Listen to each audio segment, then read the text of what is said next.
Yeah, I got it.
You have to unmute Shakira. Shakira, you need to unmute. Oh, she says she can't unmute. Why? Oh, All right. Thank Yeah. you very much. So welcome, distinguished speakers, guests, and friends. Namaste, assalamu alaikum, and warm greetings to all of you. I am Shakira Mohammed of Trinidad and Tobago, an academic literacy instructor, and this is the 318th edition of our ICC Thought Leaders Forum. And like today, we often partner with the Amina Ghafoor Institute for the Study of Indentureship and its Legacies, led by Professor David Dean, who has joined our program today. We wish to sincerely thank all of you who have graciously contributed to the success of this ongoing Pan-Indo-Caribbean and Pan-Indian Diaspora Global Project. For 318 unbroken continuous weeks, we have been here every single Sunday, and in the past 5 years and 9 months, we have featured 1,265 presenters speaking on 317 topics. And we are so pleased to have speakers and participants in this meeting from all parts of the world in different time zones. In order to continue this weekly program, we are kindly asking for suggestions and volunteers. If you choose to give a donation, Dr. Kumar Mahabir should be contacted to provide details and will ensure that your name will be placed on our poster and all promotional materials. So this weekly forum is being hosted by the Indo-Caribbean Cultural Center, a legally registered research and publishing company operating since 2010. And this meeting is to honor Amina Ghafoor, a Guyanese author, arts activist, publisher, and philanthropist whose birthday was 2 weeks ago on June 16th. Two of our speakers, Dr. Mark Tumridge and Dr. Michael Mitchell, have contributed greatly to the scholarly work of the Amina Ghafoor Institute. They were students of Professor David Dean. So I'd also like to say from June 23rd, Hussein was observed in Trinidad, and Hussein is a commemoration observed primarily by the Shia Muslims in remembrance of the martyrdom of Imam Hussein at the Battle of Karbala. And this was introduced by the Indian indentured immigrants after 1845, and it has evolved into a distinctive Trinidadian tradition featuring colorful tajas, which are ornate mausoleum replicas, rhythmic drumming, processions, and participation by people of many religious and ethnic backgrounds. And it is indeed a really moving experience. So Navin has a few clips taken from Facebook, and I'm sure he would like to present now. So Navin, if you can go ahead.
And Navin, I think something's wrong with you.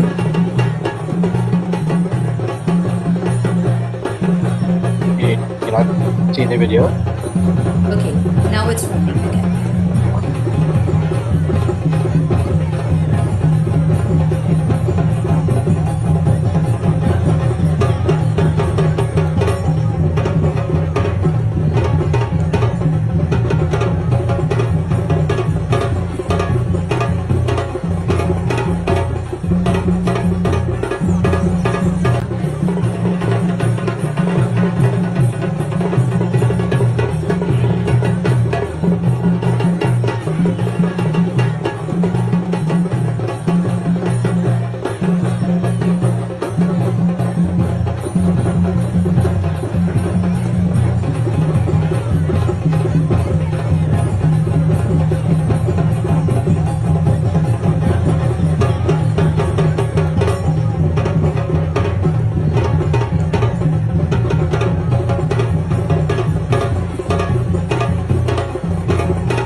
Wow, thank you, Navin. Some really incredible images there.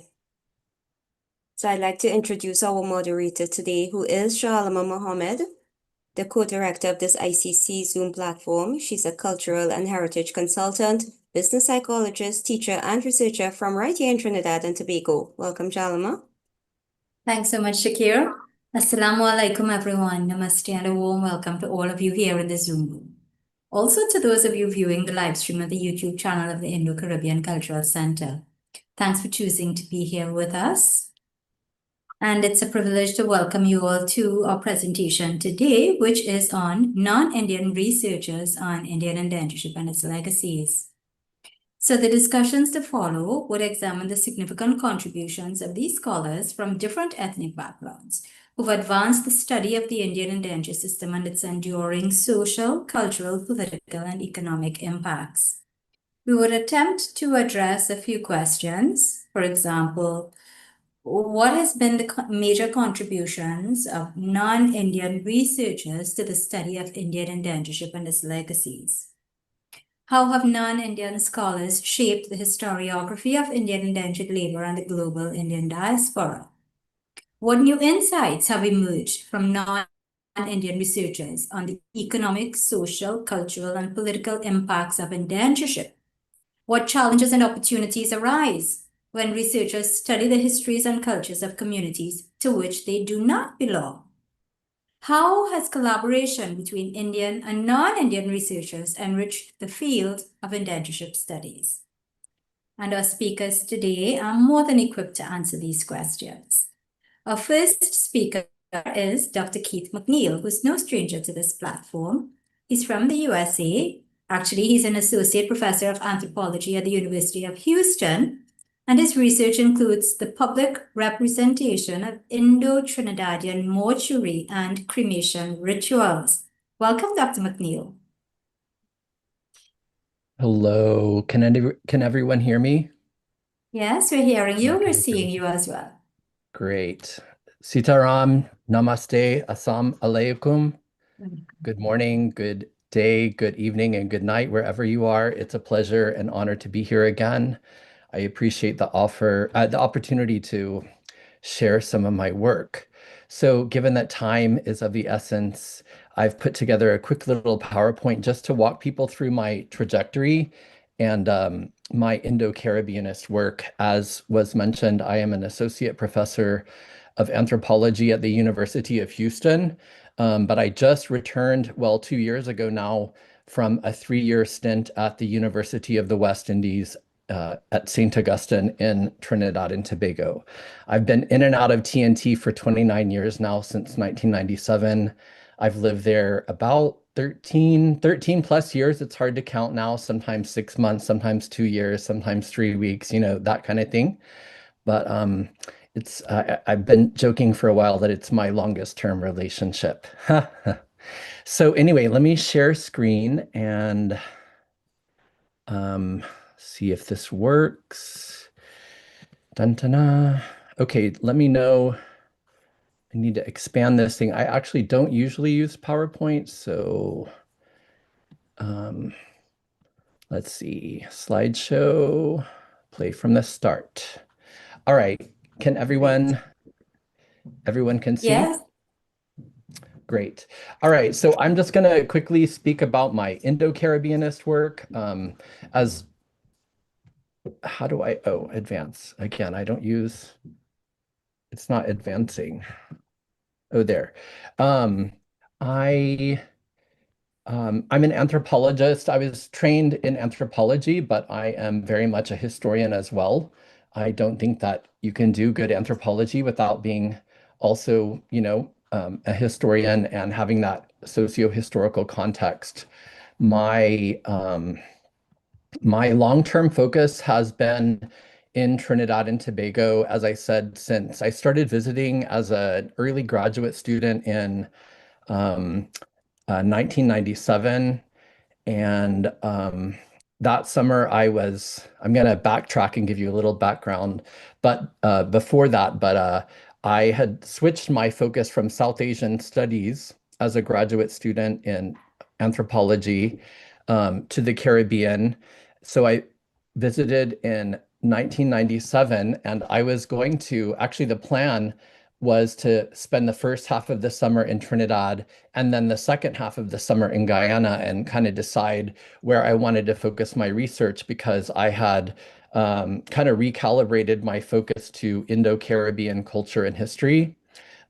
So I went to Trinidad first, and as fate would have it, I never reached Guyana that summer because Trinidad kind of claimed me. I have visited Guyana many times, but that summer I just got so swept up by so many things, including doing spending some time in African Orisha shrines and rituals. So I never left. That summer anyway. So I have been working on Trinidad and Tobago since then. Essentially, I do other things as an anthropologist and a historian, but my Indo-Caribbeanist work is a very central and prominent part of my work. I think it's probably what I'm best known for as a scholar. Just to give a quick little bit of background, actually, I had started studying Sinhala, which is the majority language of Sri Lanka. My original doctoral project was focused on Theravada Buddhism, Buddhist monasticism, and I was going to basically do field work living in Buddhist monasteries in Sri Lanka. It's an interesting and very important thing to know that in Theravada Buddhist traditions, which is Sri Lanka, Burma, Thailand, Laos, and Cambodia, it's a normal part of the male socialization process to actually temporarily ordain as a monk. So they might, late teenagers, early 20 somethings they ordain for, maybe like 3 months or 6 months, sometimes 2 years.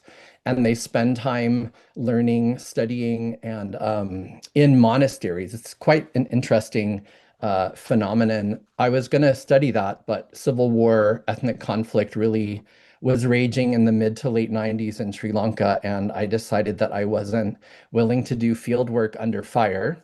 I don't admit that proudly. I think that doing field work under fire is incredibly important, but I just wasn't prepared at that time as a young man in my 20s to take that on. It didn't help that Sinhala is so difficult and was really making my life difficult. So once I gave up on that project, my undergraduate degree was in religious studies or is in religious studies, and I was focusing on South Asia, Hindu and Buddhist studies, kind of more Buddhist studies earlier on as an undergrad. But everything, I at some point during my undergraduate career, I went to India on a Buddhist studies program. I lived in Bodh Gaya, in Bihar, the northeastern state of Bihar. I lived in a Burmese Buddhist monastery for 1 semester, and then I was there about 10 months. So another semester and some other months, I traveled all over India and Nepal, um, reading as much as possible, taking in as much as possible, spending time in Varanasi, all over the place, South India, East India, Nepal. And I did have a kind of a very broad and expansive interest in South Asia and in Hinduism and Hindu and Buddhist studies. So, so when the Sri Lankan project um, sort of fell apart for me personally, then the question was, well, what am I going to do in South Asian studies? South Asia is huge. It's such a rich, complicated, kaleidoscopically diverse, place, culturally speaking, religiously speaking, linguistically in all the ways. And so it was just like it was like a big opportunity, but also really intimidating. I was interested in so many things, could have moved in so many directions. And it was during that time that I learned about indentureship during the colonial period, the movement of, indentured South Asians to various parts of the world, including the Caribbean. And I started, reading and learning about that, and I just became super obsessed. So this is making a very long story short, but essentially that's how I started out in South Asian studies. But in fact, refocus myself on the Caribbean, specifically Indo-Caribbeanist work. And here I am, however many years later. Once I got to doing Caribbeanist work and I kind of reset my sights on the Caribbean, all of the things that interested me about the indenture experience, traveling under conditions of, radical domination and racial terrorism and you know, maritime journeys and all of the things the plantation experience, all of this, and how do people under those extraordinary circumstances, survive that, make that transition, reconstitute themselves, reconstitute their traditions, with the pieces of culture, religious ideas, everything that they bring with them under these, compacted in these radically new political economic circumstances, and then, live, or try to survive. So all of those issues are also pertinent on the African side too, right? In the Caribbean. So that's how I ended up doing my PhD research, a comparative study of, as I have here on the slide, African and Hindu traditions of trance performance and spirit mediumship in TNT, specifically Orisha worship on the African side, which is a Yoruba-based tradition similar to Cuban Lukumi, also known as Santeria, Brazilian Candomblé, and also Haitian Vodou. So there are three traditions of African traditions of like trance performance and spirit mediumship. They overlap with each other, but I was focusing on the Orisha tradition. And then there's pretty much one Hindu tradition that is premised upon, ceremonies and rituals of trance performance and spirit mediumship for healing and clairvoyance and therapy in post-colonial Kali temples, basically Kali mandirs.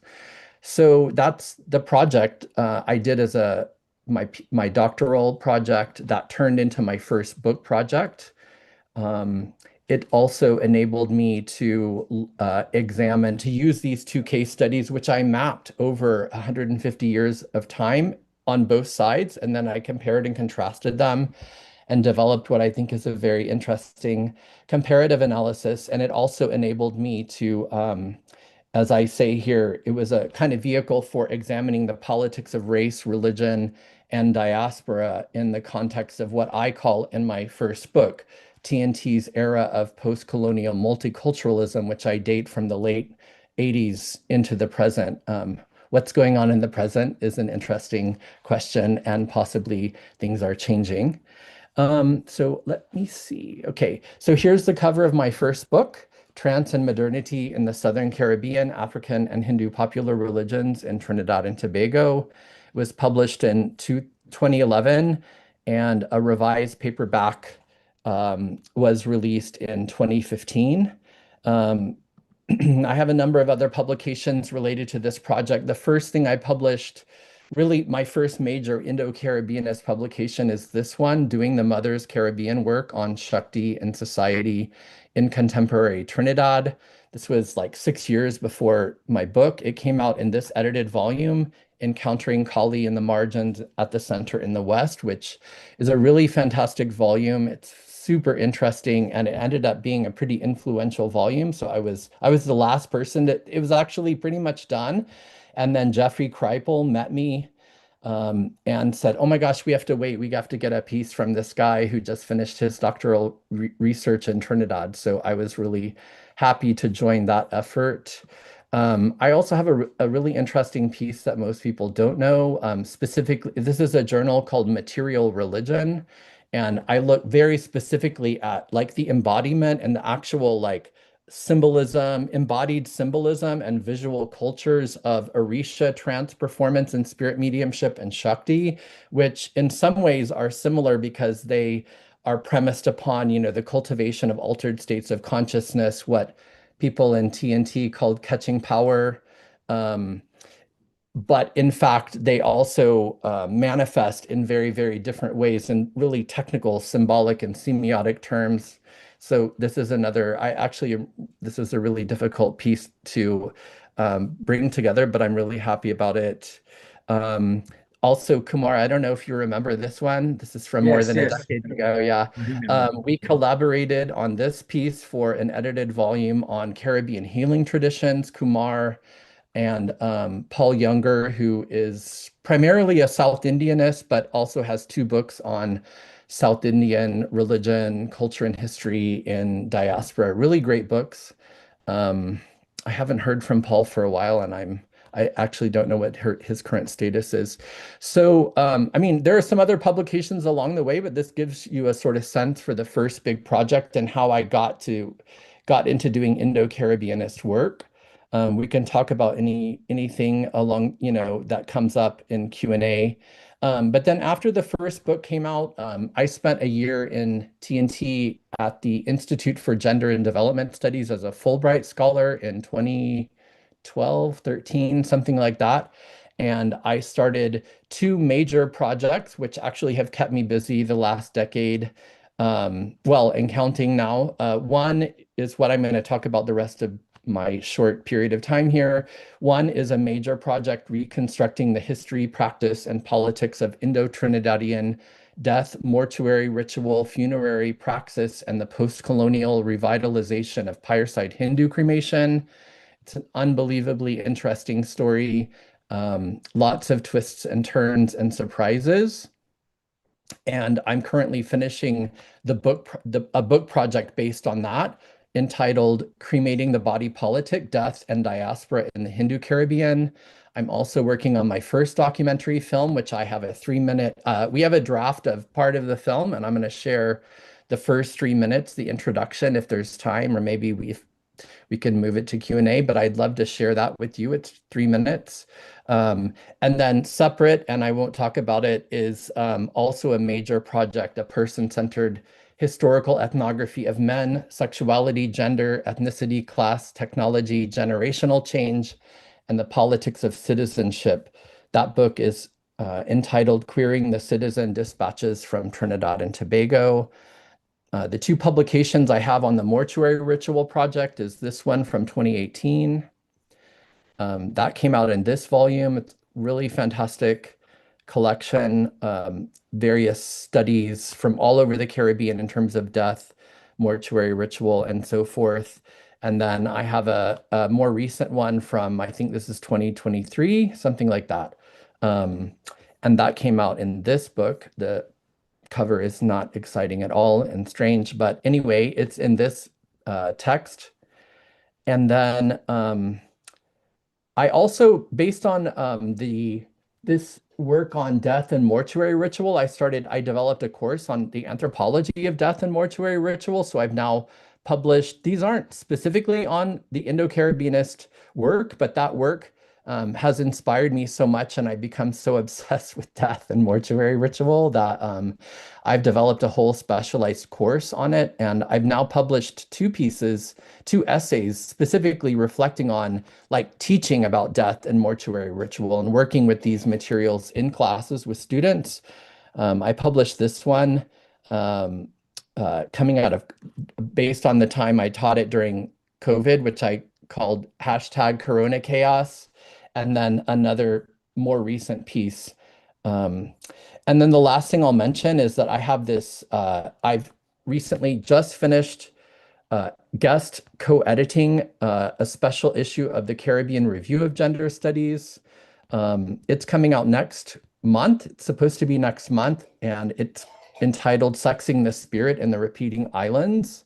This December is incorrect. This was just a mock-up for the cover.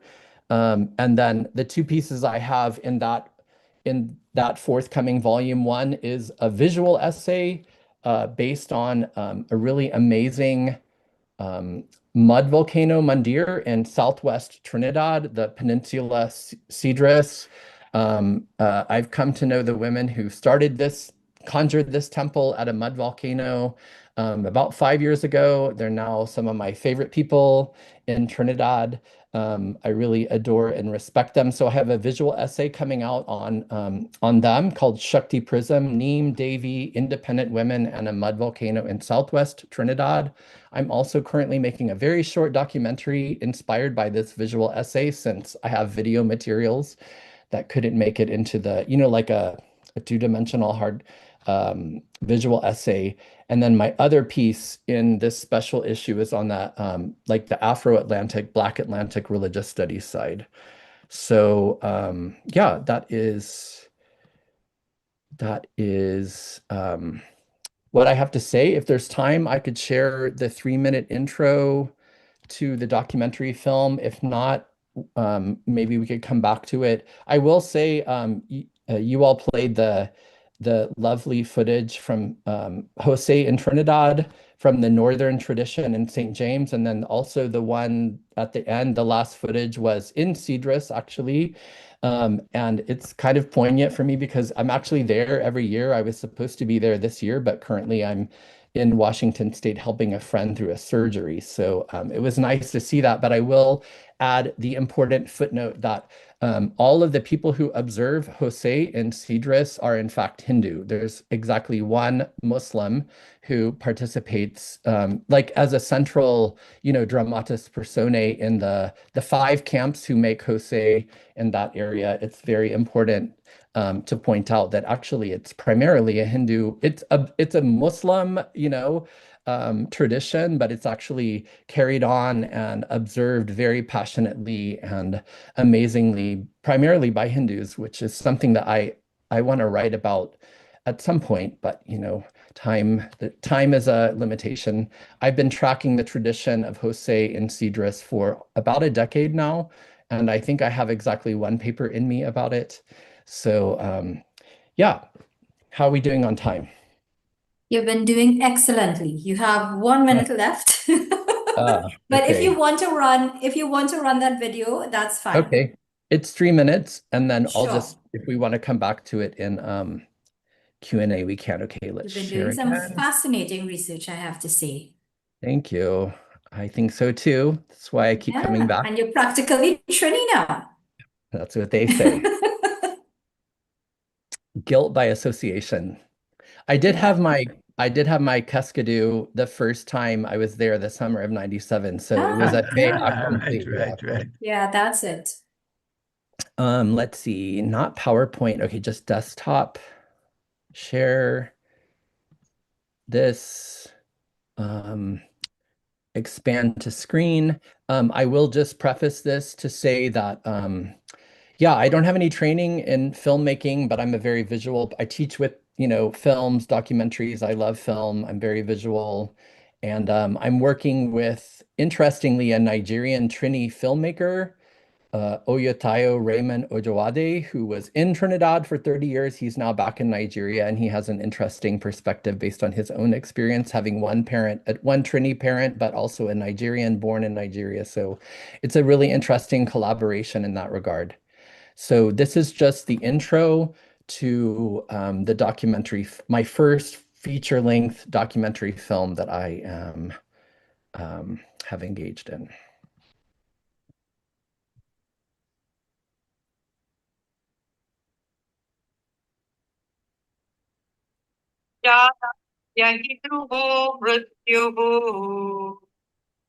ध्रुवं जन्म मृतस्य च तस्मात् परिहार्येते न त्वं शोचितुमर्हसि।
Death has always been a mysterious topic for us. More so, we find surrounding that topic much superstition, confusion, and even fear, when in fact it's a normal part of life. The first cremation took place in the Labas, Mr. Kirpalan.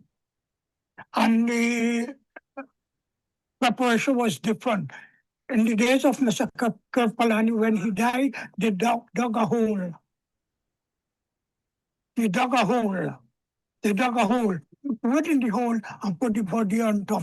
The body couldn't be completely burned, so they covered it.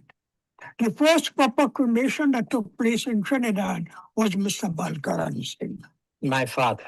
His father, my uncle.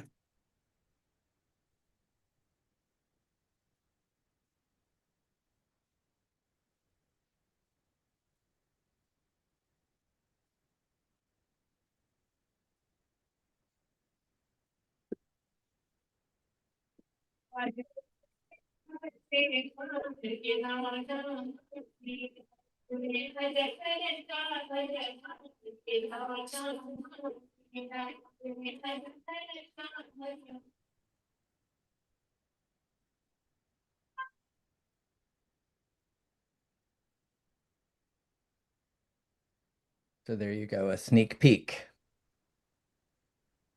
Excellent. I see Kumu Gupta with her hand up already. She has a question for you. So let's go ahead and take that. Kumu, go ahead, please. Yeah, I saw a note that said raise your hand. So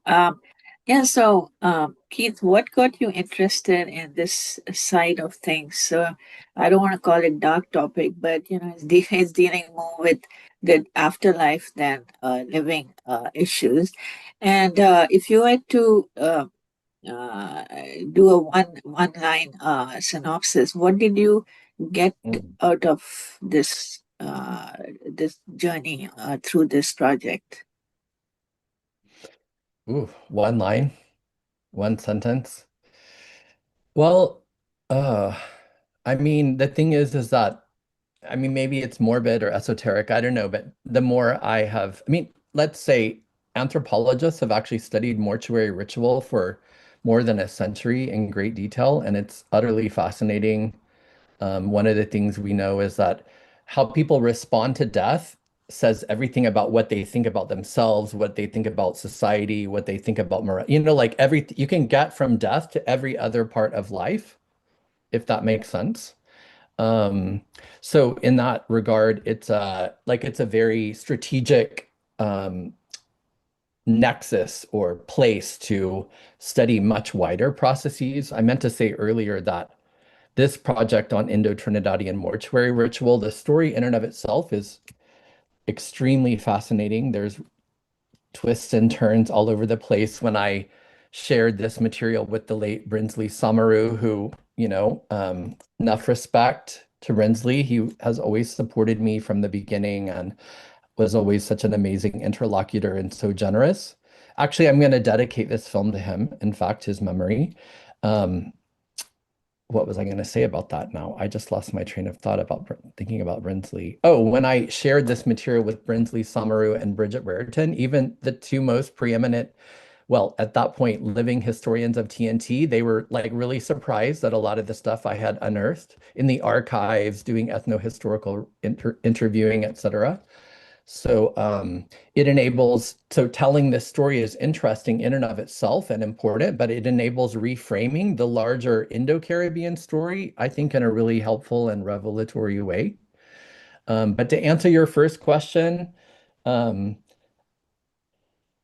don't know. I think you can't be, as Pandit Miraj says in the intro, like death is a part of life. And so as an anthropologist and as a historian, and as just like a being, in the world, I guess I have been kind of obsessed with death for a long time. Maybe that makes me a wannabe philosopher. I don't know, but I feel like I'm not answering your questions that well, but something like that. These are big questions with actually in-depth answers. I appreciate it though. I mean, a little bit of personal background. When I was in India, I spent a week in Kolkata. I was at the Ghats along the Ganges. I spent a week in Varanasi. I would just sit at the Ghats and watch people burn for hours and hours and hours at a time. I'm a waspy guy from Oklahoma, in the state of Oklahoma, Midwestern boy. I was 21. So for me, that was just like raised as a Southern Baptist. It was very really compelling and poignant and sort of, yeah, just big, so I think, there's an interesting way in which those experiences from when I was 21, I think kind of percolated. And then also in 99, no, 2000, no, 99, one of my earliest best friends in Trinidad, his mother was murdered. And so I went through, I was close to him, and I went through the whole Antyasti Samskar, the whole last rites with him up close and personal. And again, I didn't think that I would eventually study it, but looking back in hindsight, I can now, these experiences, I think were just kind of percolating there for a long time. And then when I moved, finished the first project and got the first very big book out, it kind of made sense that my heart mind, I wouldn't say my mind, but my heart mind, sort of turned back to that and started, yeah, looking into it, doing the archival work, talking to people, documenting the ritual processes, etc.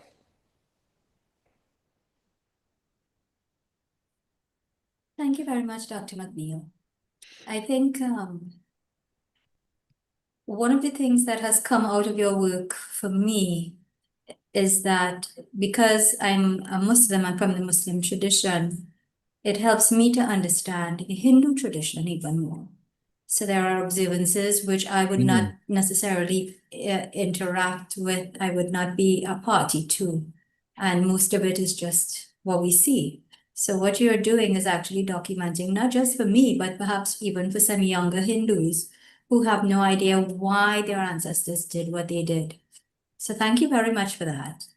A lot of Hindus, I'll say in Trinidad because those are the folks I know the best, but they're always saying, I don't exactly know what all this ritual stuff is, what it means, the symbolism, and once you get an entree into that and you understand what's actually happening, what's being represented, what are the the symbolism of all of it, it moves people and it makes them more invested, I think.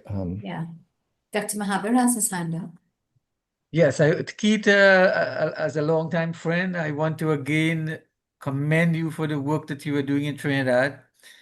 I think you were following in the footsteps of Morton Class, and who had done initial research in the 1960s in Felicity in Trinidad, and until recently, Stephen Vutovic.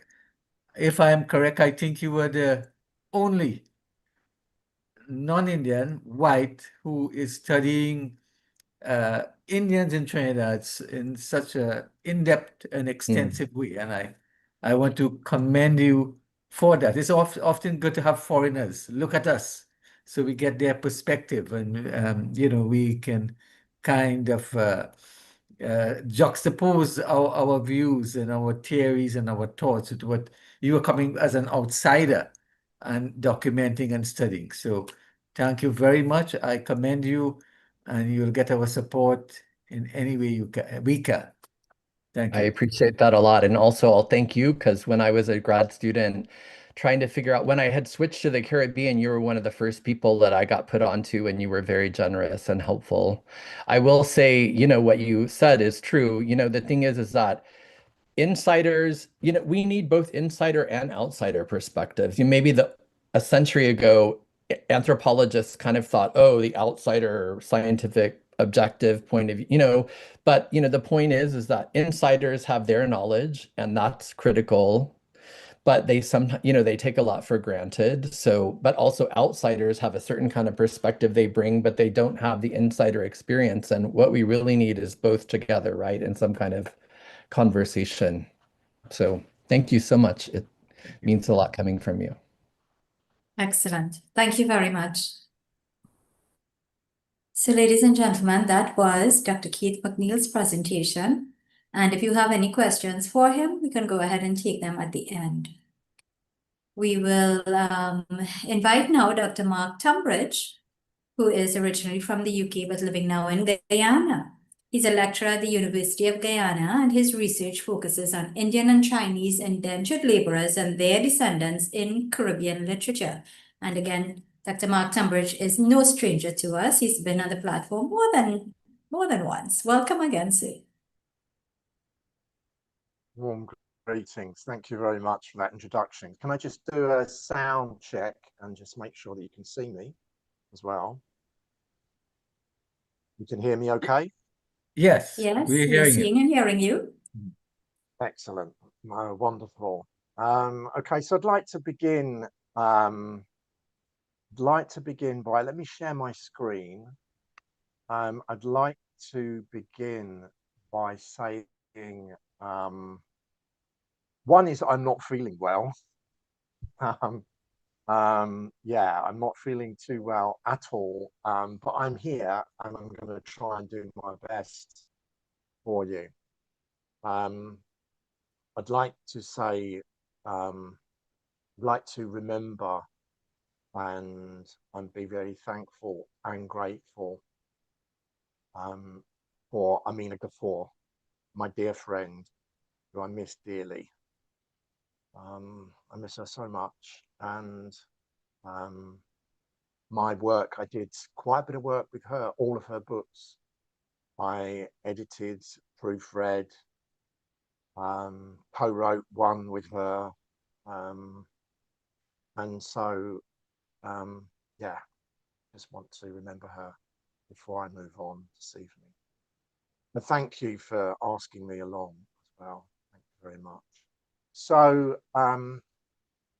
as our moderator was saying, I work at the University of Guyana. The work I work is on indentureship, and particularly the diaries and the journals of the captains and the surgeons on board boats that were bringing over the labourers from India and China. So looking at their journals and their diaries, and then also then looking at the response to the systems as well, right, from a literary perspective. And that's essentially really what I am. I'm a literature man. I'm a literary man, and cultural studies.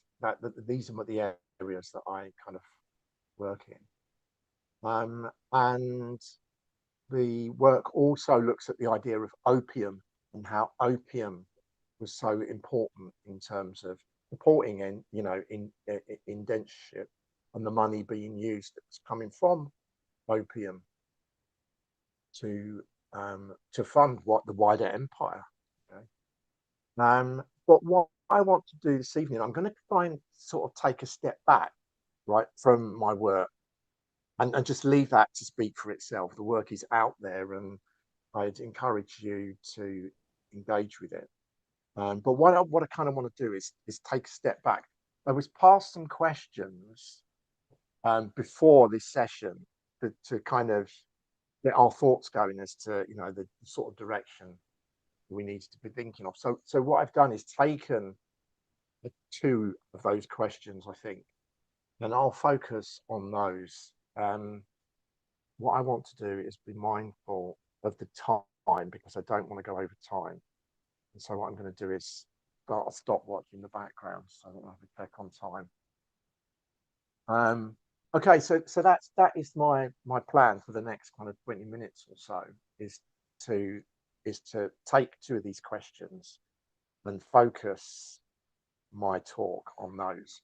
So one of the things I was asked was, how does your specific cultural or geographic background shape the theoretical frameworks you apply to the study of Indian indentureship? But this is really me thinking about my own kind of position, and I think it's so important we focus so much on our subject area and not enough sometimes on our own kind of positions and how we relate to this material. So my background, my childhood is really in the Caribbean community in London. I'm born into Paddington. My family are from Kensal Rise, Harrow Road, Notting Hill, that kind of area. And for those of you that don't know, and those of you that know London, know that those areas are synonymous with the Caribbean community. This is where Carnival happens each August. So yeah, I was immersed in all of that kind of culture growing up as a child. So it's difficult not to be influenced by that. My parents, really, I have to be so thankful for them for encouraging me with this kind of broad cultural engagement. They were very good at, encouraging me to think in that way, right? And exposing me to, different kind of cultural productions and engagements. I had a broad comprehensive education. So that word comprehensive signifies kind of working class, and what you're hearing in my accent is a working class accent. So that's my background, and really kind of a lot of arts and literature and culture. I went on then. I had a whole career in telecoms and the internet for kind of 15, 20 years, and then came back to education later on.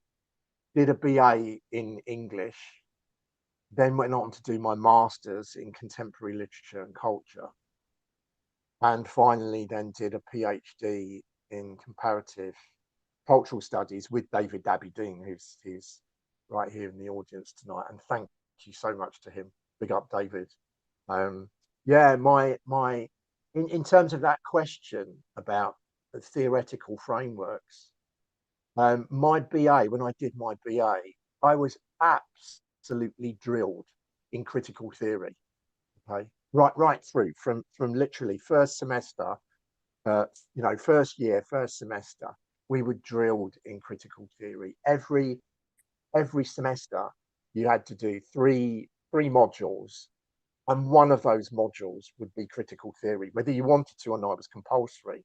Okay, so right through the BA, every semester a critical theory, right? So I bring that to my, with all of this other background, I bring that to my work, and I really value that very much. And then obviously working with David as well, he is a huge influence on me in terms of my way of thinking and direction. Right? And then thinking about world travel, I've been so lucky to be able to travel around so many places in the world, and I've lived in Guyana now for nearly 15 years. So that also then gives me an angle onto the whole idea of indentureship and just being in the Caribbean. And I've traveled quite widely. I've been to India, spent some time in India and China and elsewhere in the world, right? And that has an impact, okay, on how my worldview, right? It has to impact. Okay. Moving on, another question I was asked: how do you address potential? This is a great question, right? How do you address potential biases or the critique of outsider positionality when interpreting oral histories and sensitive cultural narratives of Indo-descendant communities? Great question, right? And Keith McNeil was just at the end of his presentation there, engaging with this idea of the insider and the outsider. And I want to spend a bit of time, pick up on that thread and spend a bit of time thinking about that. This question has a kind of like a positive and a negative aspect to it as well, because we are potentially biased. And, anybody is potentially biased in terms of how you come to a subject, right? We try not to be, okay? But we no doubt all have our influences, right? So there's both, I think, a positive and a negative aspect to this question, right? From my own self, I think of myself as writing from inside, of being inside a post-colonial. I don't like that word, right? It just rubs me up the wrong way. The idea of post-coloniality, because the idea of post seems to me that it's finished, and I don't think it has really. I think it's kind of continuing. So that idea of post-colonial, which is why I've put it in quotation marks, the safety of quotation marks. So I see myself as writing from within that position, right? But then I am then also outside. It's not my culture that I'm writing about. This is not where I was born. It's something outside of my kind of home culture, if you will. But as that earlier conversation alluded to, and what Kumar was saying, we each bring like this unique way of seeing our subjects, right? And from the position of being able to be outside of Indo-Caribbean and Afro-Caribbean subjects, I might see something that an Indo-Caribbean or an Afro-Caribbean might not necessarily see it in the same way. Right. So I think I do bring this unique position, right, to the subject. I was thinking while I was writing these slides, and while I've been thinking about doing this this session, about this image in one of James Baldwin's novels. For anybody that knows Giovanni's Room, what a great book. And this idea that he's working outside of his own culture. Here is Baldwin, a Black American man, writing about this, you know, from the perspective of a white Frenchman. Okay, and there's this image in the book, for those of you that know it, where the narrator, and it's the moment you realize in the book where this is not a black character, he is looking out of the window nighttime and he sees this reflection in the glass, and then describes this character, you know, as blonde hair and blue eyes. And it's that moment that you then realize, right, hey, this is a white narrator. This is not a black man, right? It's just fascinating, right?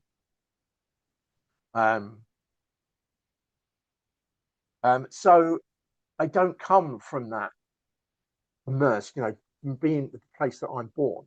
I'm not immersed in that culture from birth. So what I also have to be really careful of then, this might then limit my way of seeing, okay, and limit my sight onto the subject. I might have blind spots, right? And I'm trained well enough. I've been taught that has to be, you know, a really strong kind of focus, that you have to try and eliminate these blind spots and try and figure out how to work out what's going on, and just try and negate those as best we can, right, when we're working in this area. People who are non-Indian, non-black, working in these areas, we just have to be especially careful. We might bring something unique, but we might also have these blind spots. Okay, so it's positive and negative. I want to use a bit of theory, which really dives with what Keith McNeil was saying, and Kumar, and what I've just been talking about as well. So this idea about being inside and outside. And this is from classic piece of post-colonial theory, Homi Bhabha, post-structuralist. I'm not happy with the post-structuralist, right? But be that as it may, you know, his work is excellent and very useful. The location of culture, and he says in there, I have attempted to provide. He's reading Fanon. Okay, I have attempted to provide a form of the writing of cultural difference in the midst of modernity that is inimical to binary boundaries. So he's working against the idea of these binary boundaries, whether these be between past and present, inside and outside, subject and object, signifier and signified. So this idea of the inside and outside is a really strong one within post-colonial, you know, theory. When you start reading through, that idea of being inside outside is one of the very strong binaries that is there in the theory. And if that is being the case, that whole discussion that we've just had, kind of positions that we take up need then to be very mindful of this idea of being inside and outside, and to then you know, work around and in between, and be very mindful of these kind of binaries, right, that are there.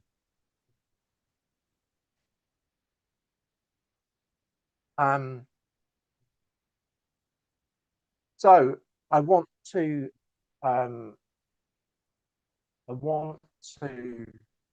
think then about this, the idea of the outside positionality. And what is clear from reading across critical theory is the warnings that are there, and there are plenty of warnings within post-colonial theory and elsewhere, that we've got this duty of care to get things right. Okay, if we are working on an area which is outside of our own culture, then we have to treat it as being precious, treat it as being enriching, and it's like going into, you know, someone else's country, or, you know, going into somebody else's house. You have to, you know, you operate in a particular way, right? The same goes with when you're working with the material that we work on. I think you're duty bound then to, you know, treat it with respect and get things right. Okay. One of the things I wanted to think about, and a potential pitfall in the work, is what I'm going to call color blindness, right? And I've heard this a number of times, both in terms of people speaking, but also in my reading as well, in reading some material. And I'm putting it here in a particularly blunt way. It might be a bit more nuanced than this, but just to get the idea of what I mean by color blindness, is you'll hear someone say, oh, you know, when I look at you, I don't see a black person, or I don't see a brown person. I just see you as you, right? And for me, this is just not going to do, right? It's a trap, okay? It might be well-meaning, right? This person might have the best intentions, right, in the way that they're trying to deal with their thoughts, right? But for me, this just won't do. It's not good enough, right? Because what that is then doing is you're then ignoring all of that colonial history that is there. What I think we need to do, in a much more careful way, is think about this idea of difference, okay, and what's often called in the theories post-colonial difference, right? We need to recognize that those differences are there and respect them, but then also celebrate the sameness where we can, right? I think it's Spivak, right, who says we must embrace the other, right? That idea of embrace, and then she's thinking about the other as being, you know, this kind of theoretical other, so the other within, but also the other as in, you know, capital O as well, right? So yeah, if you want more on that, I've given it, there's a reference there on critical race theory, why it matters and why we should care. And that's a work worth reading.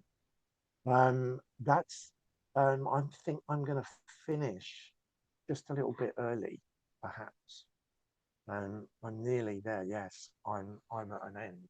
So yeah, I think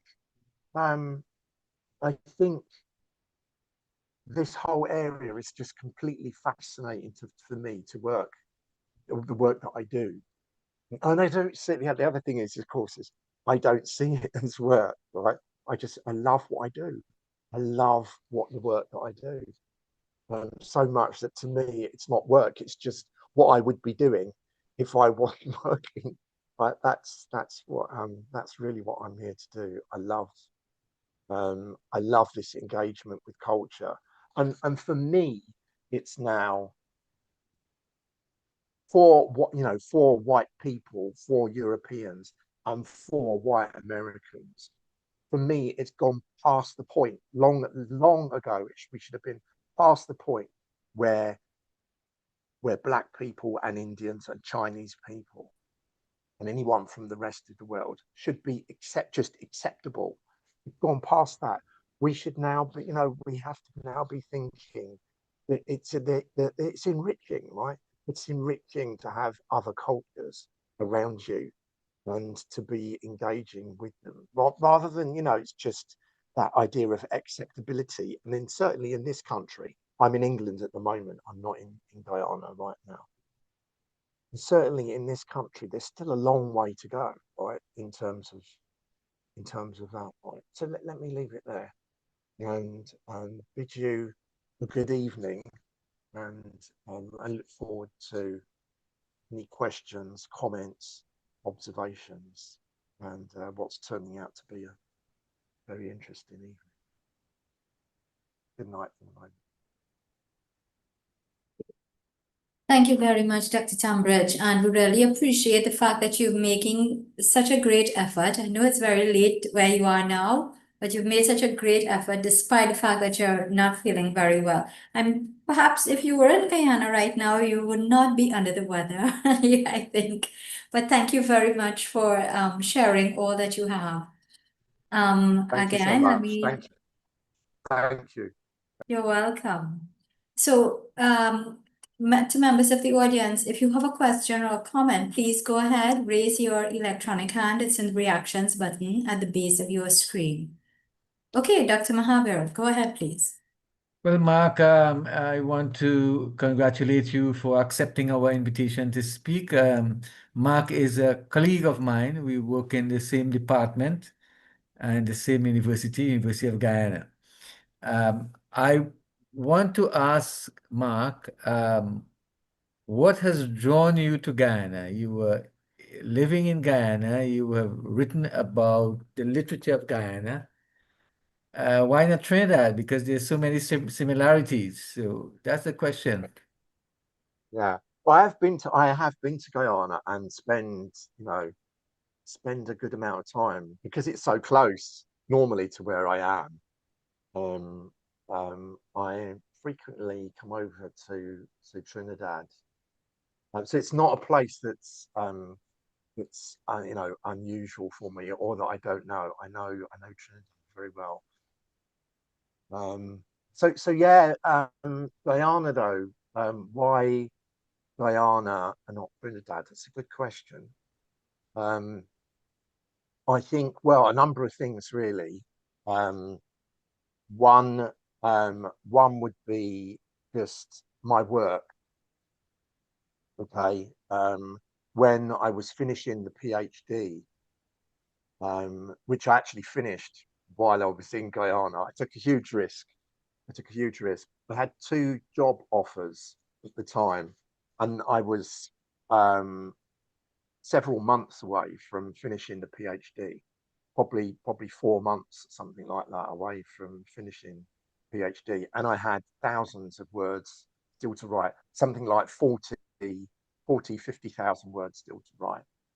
And I had a job offer at Warwick and a job offer in Guyana, and took a huge risk and went over to Guyana and finished the PhD there, finished that 40,000 words within about 3 months of arriving there. And I've been there, it's now 15 years later, and I'm still there. I just happen to be here because I'm on sabbatical at the moment, and so I'm here. I've been doing some lecturing. I've been doing a few other things here, in terms of research and reading and things like that. But I'm heading back soon. I've got to go back because the semester is about to start. In the next semester, September is about to. It's just around the corner, so I need to get myself back into Guyana.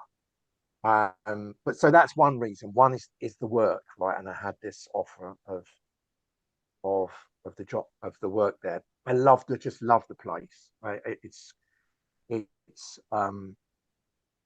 pretty crazy place, right? It's very alive and very very engaging place to be. And then of course the other aspect is my wife is there as well. My wife is there in Guyana, so what can I say? I have to be there, right? So yeah, but I do come over to Trinidad every now and again, right?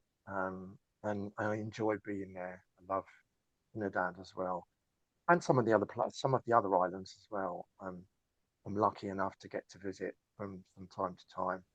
But yeah, I hope that answers your question. Yes.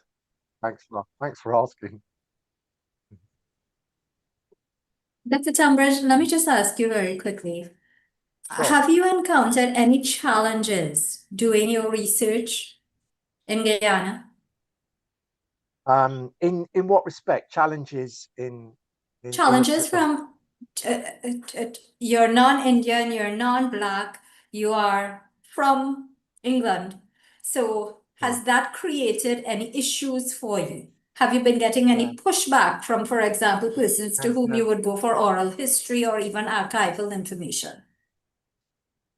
No, not really. Occasionally you'll get someone who doesn't know me, right? And they're then immediately unsure. Right? Let me put it that way. They're immediately unsure about my intentions, or about what I'm about, or where I'm coming from, like those kind of things. And occasionally students as well are hesitant until they get to know me, right? Until they've spent a bit of time with me, and then they kind of understand where I'm coming from, and my just kind of my way of being and my worldview. And once they get that, they tend then to be very open and very and quite okay, no problem. But just occasionally you do, and it's understandable, right? It's actually I get it, right?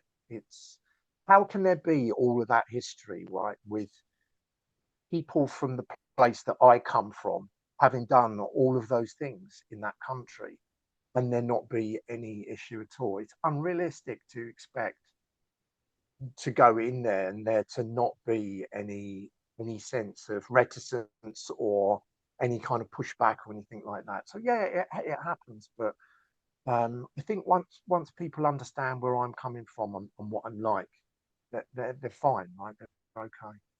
But I hope that answers your question. Yeah, quite. But what do you say to persons who might accuse you of wanting to piggyback on efforts already made in Guyana, or for perhaps who are distrustful? What do you say to them? I've never had it expressed in that terms, right? That I'm kind of perhaps working in an area that I shouldn't be working in, or that they're distrustful of. Um, I really just kind of try to reassure them, right? And just try and talk them round. If I do realise that there is some kind of tension or something comes up like that, then I would just literally take them on either one to one. If I was in a classroom with a group of people, then I'd try and maybe speak to that person one on one, and just have a word with them and talk them through, right? Usually I've never had really any serious kind of pushback, right, from people.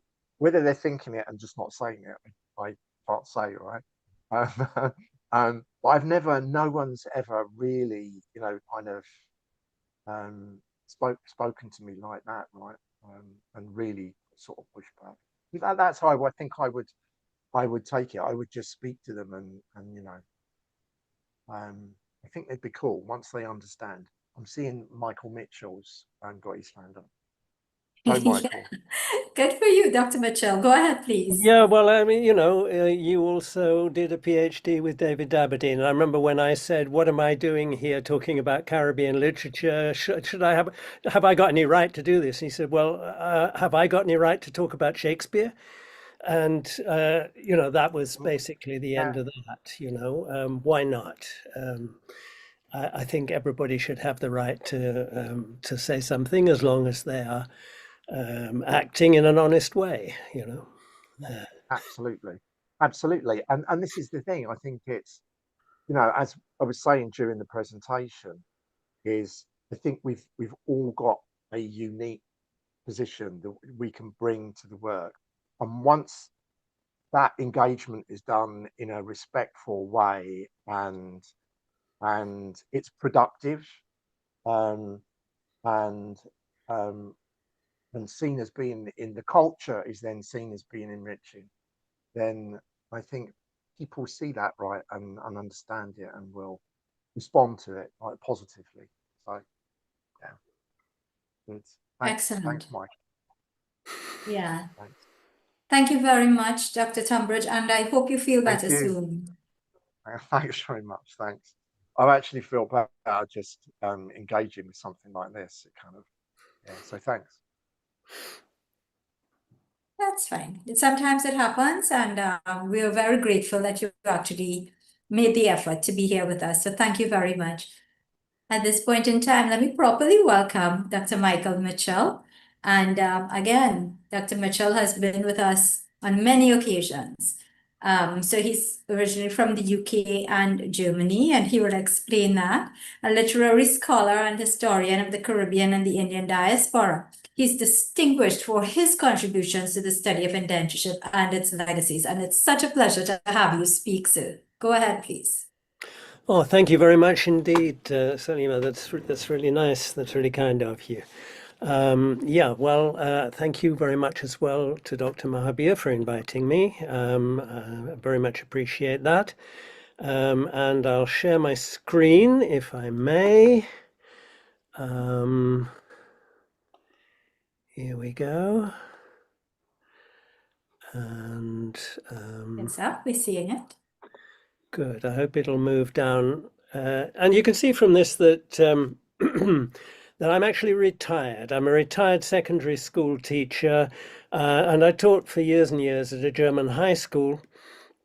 And I was also a textbook author. And after teaching at high school, I became a university lecturer and so on. And I'm still a reviewer, and I'm still very interested in Caribbean studies in general, or other things as well. So I should go on doing that as long as I'm able to. First of all, good evening to everybody, good afternoon, wherever you are, namaste, salam alaikum. And perhaps you want to know, first of all, what connection I have as a British person with India. And that's quite an interesting point for me. No, I'm not getting my thing to, oh yes I am, I do it like that. Okay, here we go. When I'm not in Germany, at the moment I'm in Germany suffering from the heat. When I'm not in Germany, this is the rather lovely house that I live in near Stratford-upon-Avon in Warwickshire. And I inherited this house from my mother, and my mother inherited it from her great uncle, who was Professor S.G. Dunn, 1879 to 1964, and he taught in Allahabad in India from 1908 to 1930 at the University of Allahabad. And when he came back from India, he bought this house. When the department was the university was reorganized, the new English department was headed by Professor Dunn in 1922. I'll say a little bit more about that in a second. I first met him when I was 6 years old in 1956. I remember it very well. And in that year, he went back to Allahabad for a visit in 1956. And this is a picture of him at the Department of English Studies, English and Modern Languages in Allahabad. There he is sitting in the front row. And interestingly enough, if you look along the row here, you'll see somebody with a big connection to Indian films. This is Harivansh Ray Bachchan, who was the father of Amitabh Bachchan, one of the most famous of Indian actors. And Harivansh Ray Bachchan was a member of the staff at the University of Allahabad at the time. Now, in 2023, I went and visited Allahabad for the centenary of the founding of the department, and my uncle being the first head of department. And this is us again in exactly the same place. We all stood up, we all sat in the same place. And interestingly enough, the two old gentlemen sitting next to me here, they were actually there when my uncle visited in 1956. So a circle was closed. So I've had a lot to do with India through that, really. But connections like this over time are very interesting, fascinating, but they can be deceptive. I was very, I suppose, proud of the fact that my uncle had such a high reputation, even now in 2023. Not regarded as a colonial oppressor, but treated with great respect. But that pride is, of course, a load of nonsense. I mean, it's not me. I realized that it's very easy to get a sense of pride in ancestry or in connections over time, which is actually entirely misplaced. And it's something we need to be a little bit careful about when we're talking about the descendants of indentureship or the descendants of colonizers. And of course, it's something which here in Germany is a very topical point. You know, if your grandfather was a terrible Nazi, does that mean that you should be ashamed of him? Or you know, are you actually connected with the great freedom fighters that were at work here in Germany as well? I've been very interested in that and translated a book by somebody who was part of the resistance.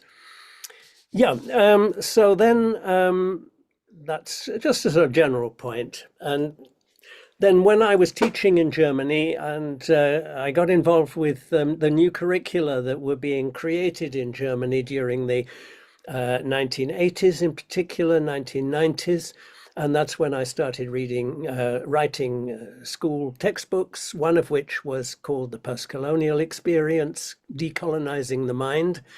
And I had a chapter there on India and a chapter on the Caribbean. And I was interested in this whole question of the influence of the British Empire during and after throughout the world, but became more interested in the Caribbeanist aspects of it because at the same time I started doing a PhD externally while still teaching under Professor David Daberdeen. And a big shout out here to him. What an amazing teacher and colleague and friend he has been. And he said, the first thing, you've got to go to the Caribbean if you're studying the Caribbean. It made sense. So I went there in 1996. So perhaps I was the first of these people who are talking this evening to go over there. 1996, first of all, I came to Trinidad and stayed with Chinese, Caribbean Chinese Trinidadian writer Willie Chen and his family in San Fernando. And this gave me an impression of what Trinidad was like. And at the same time of the divisions within Trinidad, particularly between the African descended and the Indian descended Trinidadians. It was very subtle. I felt it was a sort of flaw in a glass, a flaw in a mirror, nothing more than that. But when I went on to Guyana, it became much clearer, the tensions and sensibilities. And here again, David provided an introduction so that I was able to visit Chedi Jagan and his wife Janet, who I became closer friends with in the course of time. And when I came back to England, I met Wilson Harris and became a very close friend of his in the final years of his life. and he is the subject of a lot of my work. He's the most extraordinary writer. So when David Daberdeen, here pictured, invited me to get involved with the Amina Gafoor Institute for the study of indenture and its legacies, I was very grateful and honored to do that. And at the same time, I started working as a professor and a lecturer in the University of Paderborn in Germany. And there I was able to introduce a lot of teaching about the Caribbean and about indenture studies, and to be able to invite a lot of Caribbean writers to take part in Zoom meetings with the students during COVID, and also to visit in person. And so that broadened the range of things that were being taught in Germany. I've also been very pleased to attend these presentations with Dr. Mabia's ICCC, which has also been a big education. What about this British connection? Why is it important for British people, British scholars, to be involved with this whole thing? Well, of course, indenture was organized by the British. The British are not the Indians are not the only people involved. The British were involved at both ends. It was the British who organized the recruiting of indentured people, and the British who had established slavery and then abolished it, and then took indentured labor into the Caribbean. Oh, and by the way, I was asked, or I noticed about 3 weeks ago, somebody was asking, where did the word indenture come from? Is it connected with French?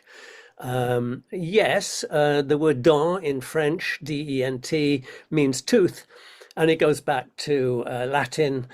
So it's connected with the words like dentist, dentistry, dental, and so on.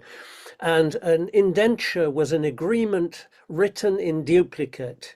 So you had two versions of the agreement, and it showed that the two parts fitted together, so that you could see, oh yeah, this is the agreement we have. So one person had one part, the other person had the other part. And the illustration I've got there is an indentured agreement between Shakespeare and somebody else when he was buying a house.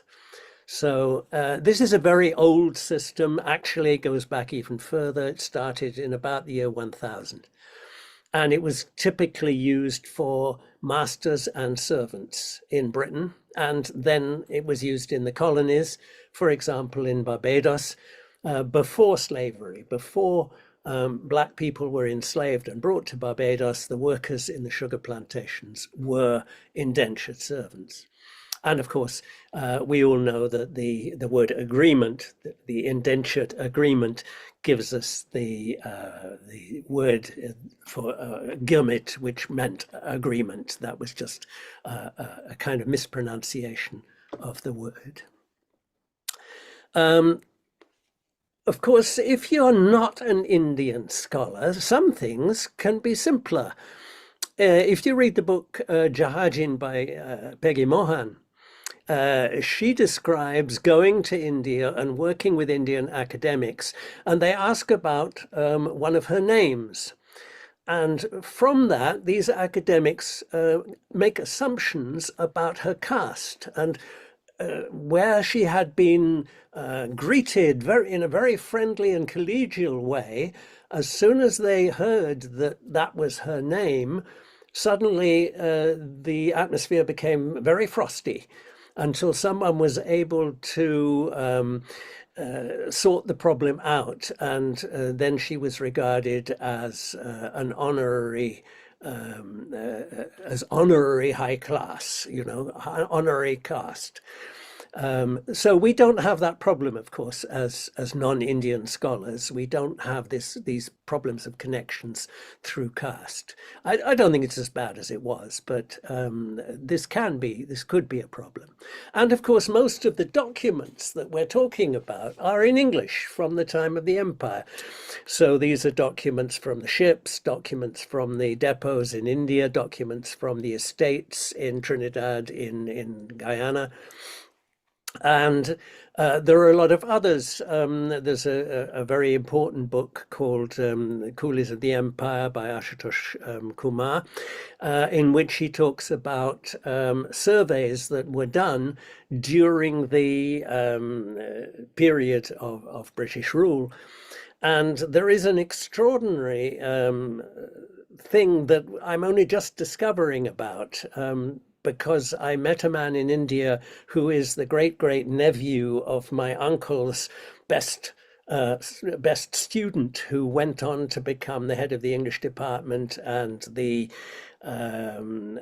vice chancellor, and his name was sorry, I've just disappeared, but his surname is Jha, and the man I got contact with is called Tejka Jha, and his father, Hetuka Jha, has saved all the so-called village notes that were made during the period 1909 to 1911. That is something like 13,000 notes on villages, most of which about 9 pages long. So a huge amount of documents, all in English, describing all of the villages in Bihar, who was living there, their names at that time, and so on. It's a wonderful resource for people to find where their people came from, and this will give us quite a lot of work in the future, I think. And of course, the first seminal text about indenture was Hugh Tinker, who was a British historian, and he called it a new system of slavery. He was very negative about it. And the Amina Ghaffur Institute itself, under David Dabbertine, is based in Britain, and he is creating an academic platform in Selwyn College in Cambridge for the study of indenture. And here we must mention a very important Englishman, Jeremy Poynting, the founder and continued publisher of the Peepal Tree Press, without which so many works of Caribbean literature would never have been published. And in the UK, there is an increasing interest in indenture, which before nobody knew anything about. We were never taught anything about that in school. For example, recently, the 23rd of April this year, there was a Radio 4 program in our time talking about indenture studies. Clem Seacharan was one of the people involved in that. Now, I'm going to be talking a little bit about the literary perspective. This is what I'm interested in. This is where I come into it most. And there are a lot of people, older writers, who have written about the Indo-Caribbean community. If we start with Sam Selvon, The Brighter Sun and Turn Again Tiger, for example. Wilson Harris, The Far Journey of Udine, is about Indo-Caribbean people in the Mahikoni area, but it's the journey here is not the journey from India. This is an internal journey, a journey of the mind, a journey of the spirit, based on The Secret of the Golden Flower, an ancient Chinese wisdom book. Ian MacDonald, The Hummingbird Tree, deals with the ethnic conflicts within Trinidad, and then, of course, he lived most of his life in Guyana, and The Duel in Mercy Ward is a wonderful short story in which he has an Indo-Guyanese and an Afro-Guyanese who think they are in conflict with each other, but actually it turns out that they need each other. They are they can't do without each other. They are in a symbiotic relationship.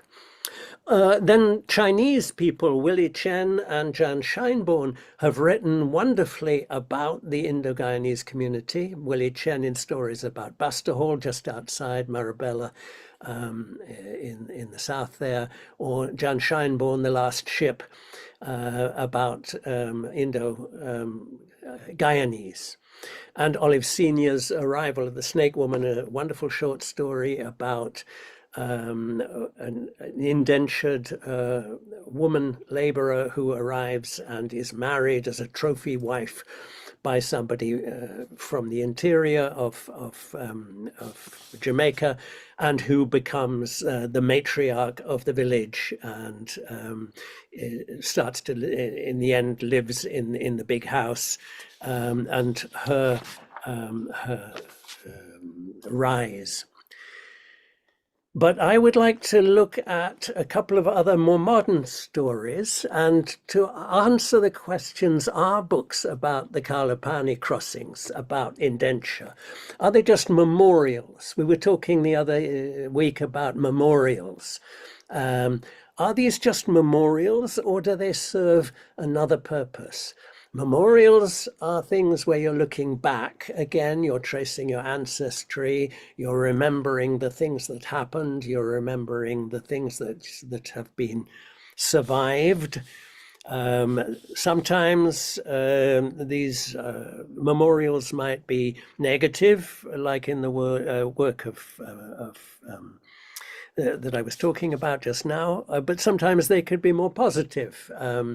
Ashutosh Kumar, for example, or Brijlal talk about the fact that indentured people were able to free themselves from a lot of the restrictions of caste and custom, and were able to become something quite different.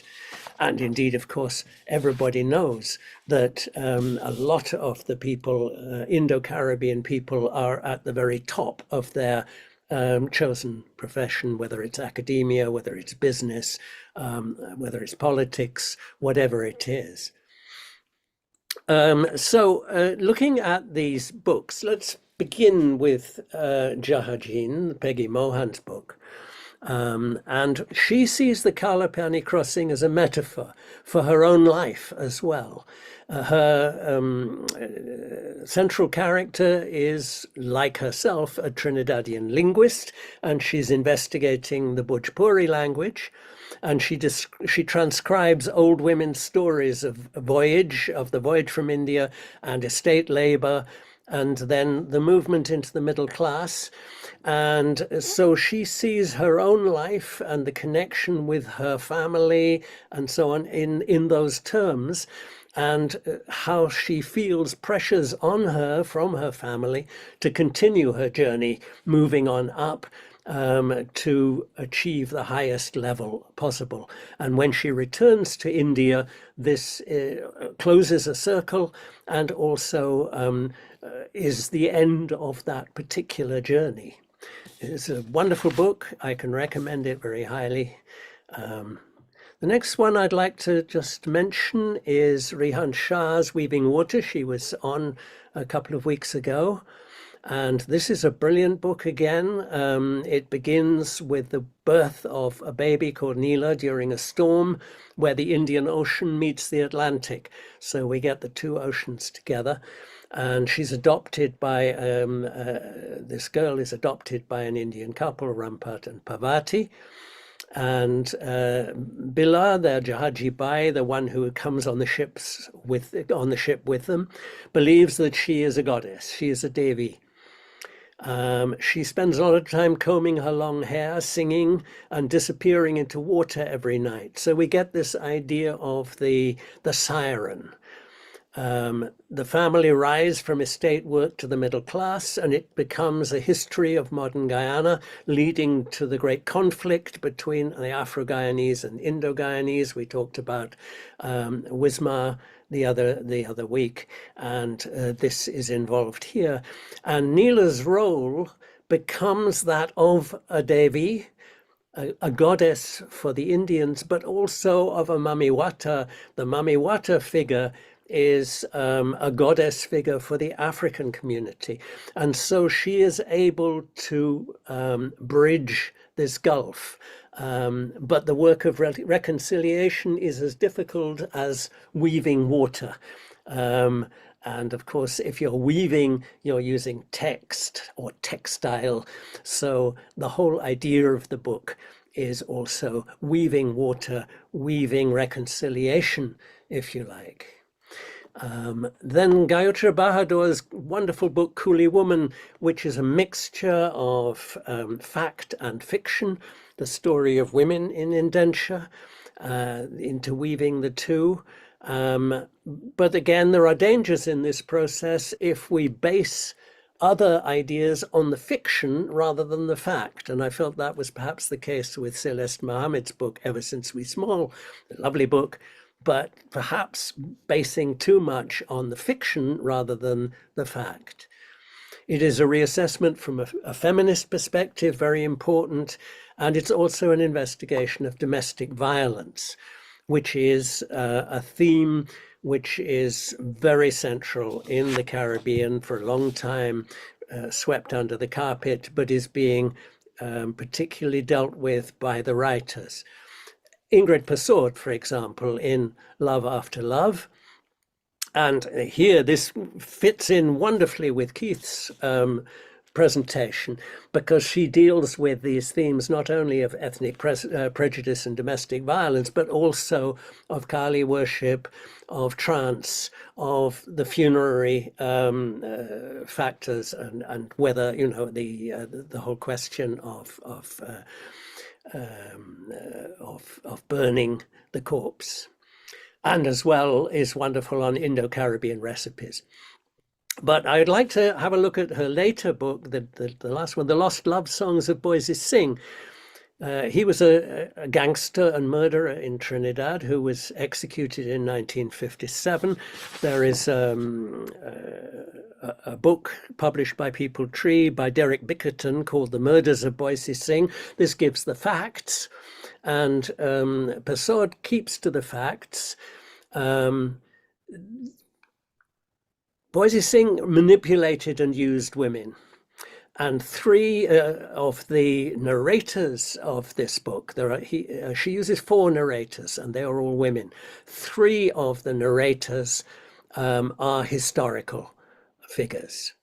There's one called Manalala, who is part of the Bhojpuri Indian community, and Persaud uses a lot of things from that Bhojpuri tradition. So again, very educative. Popo, who is a sex worker from the Creole community, and Doris, upwardly mobile in the colorist scale. In other words, she would like to be white, if you like. And she is interested in his money and his position in society. But there is one fictional narrator called Rosie, and Rosie becomes, or it can be seen as, again, a Mami Wata figure who then combines the 2 communities, and she is the one who takes revenge. I left out there that Boise Singh perverted his ideas of the Sikh religion that were given to him by his father, and tended to believe that the idea of the kirpan, of the sword to fight, was a literal thing, meant that you could kill anybody you wanted. Then there's Jennifer Rahim's Goodbye Bay. There is an Indo-Trinidadian narrator, Annabelle Bridge Mohan, and so she is a bridge in the whole community there of ethnic diversity, the Warao, the British, the African, the Indian, the Chinese, and various secrets and traumas are dealt with. But the role of La Divina Pastora, Sipari Mai, the Black Madonna of Siparia, becomes central here. And again, I visited Siparia and seen this in action, the way in which this figure becomes a central figure in the religion of so many different groups, and has a particular role to play. So one of the characters in the book suggests that they should replace the statue statue of Columbus in Port of Spain with Sipari Mai. The last book I'd like to mention is Berkeley Wendell Semple's Kipling Plus. He is not an Indo-Caribbean author, but he has a story about Kipling, who is an Afro-Guyanese boy growing up in a mainly Indo-Guyanese community of Mahaikoni during the time of the Burnham government. And the book has a wonderful, succinct and beautiful, brutal summary of the indenture process. I can recommend you to read that. It's very funny. It describes the poverty, brutality, and humanity of life in the village, and some of the dreadful things that have happened to people. But the saving aspect that stops it being a very depressing book is it introduces the reader to the riches of Caribbean literature. Kipling discovers the riches of Caribbean literature. And Caribbean literature is, in my opinion, one of the most vibrant and the most extraordinary in the world. And one of the things that it does is brings apparent opposites together in a way that we would not normally see. So literature represents memorials, yes, but in which identity achieves fluidity.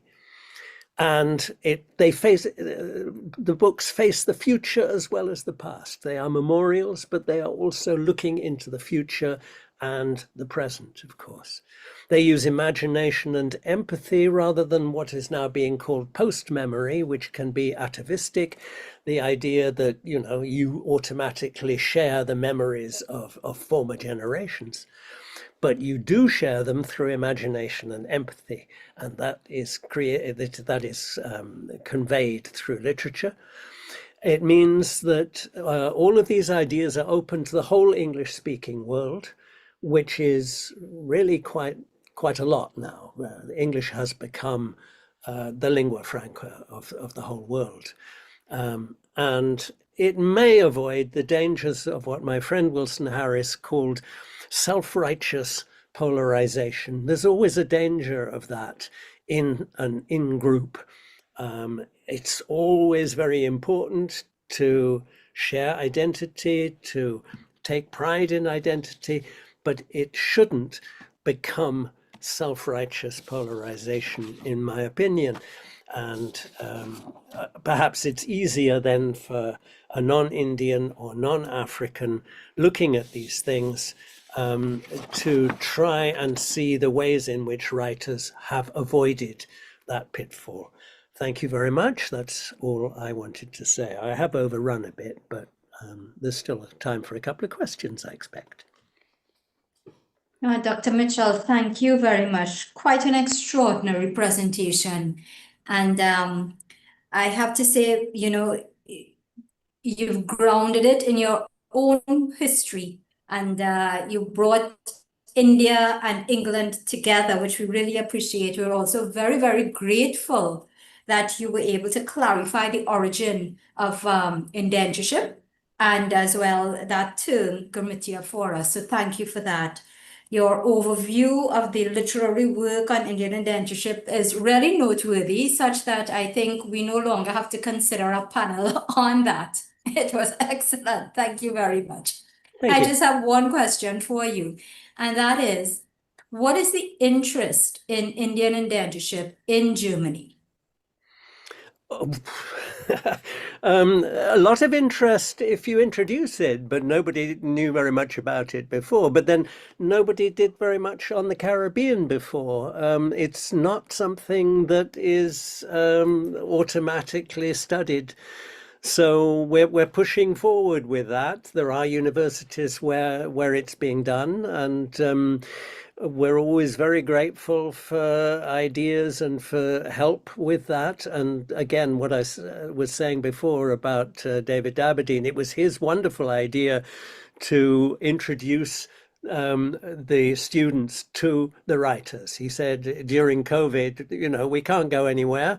I'll get my friends, all my writer friends, to come on your seminar every week. We'll have somebody, and they can read a bit from their work, and we can have a question and answer session, and the students can really get to know not just their work, reading it, but actually get to know the writer. And that has been amazing. That's been wonderful. We've had a lot of people, quite a lot of the ones that I have mentioned, and I hope we will go on with others as well. This seems to me to be a very good way of trying to get students interested in subjects that they perhaps didn't know anything about before. It's something that we should explore, Dr. Mahabir. You lost me there a minute. Just repeat that. That we had all these people who would come and talk via Zoom, or sometimes we could invite them, but that's more expensive, who came to talk to our students. And it's quite different for a student just to be reading a book and me pontificating about it or trying to answer some questions, and to actually have the writer there, and explaining what they were doing when they were writing it. And this is something that I think a student will always remember, that one-to-one relationship. But just as I always remember, another thing that connects me with India I didn't mention was when I first started studying, I got interested in Indian classical music. And it's something that I am particularly, I love Indian classical music. And so when we had the great people like Ustad Vilayat Khan or Imrad Khan or Nikhil Banerjee, perhaps the greatest of all, they would come and play at university, and we could talk to them, and we could, listen to the classical music of India. And that's something you don't forget. Yeah. Good. So when Shalima called me, I was actually formulating my question for you. Excuse me, Kumu. So I was deep in talk. So historians generally, they go to the archives, they go to old newspapers, they do oral history and all that, different sources of information. But increasingly, I'm seeing historians turning to fiction.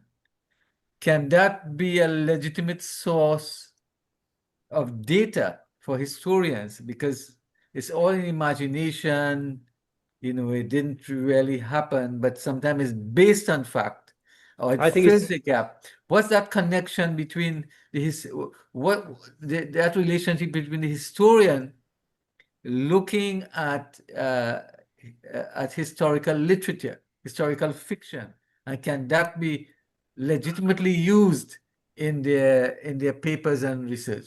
Yes, it can be, but you need to know the difference. You need to be able to keep them separate.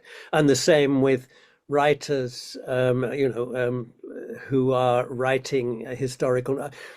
I have a bit of a quarrel, for example, with Amitav Ghosh and Sea of Poppies, which quite a lot of people now see as history. But actually it's fiction. A lot of the things in it are fictional, and they contain fictional biases and so on. So you do need to separate them. There's a lot of historical truth behind it, the importance of the opium poppy and so on. But this is one of the things that scholars really ought to be doing, is to keep the two things apart and be a bit careful about it. Yeah. If that answers your question. Yes.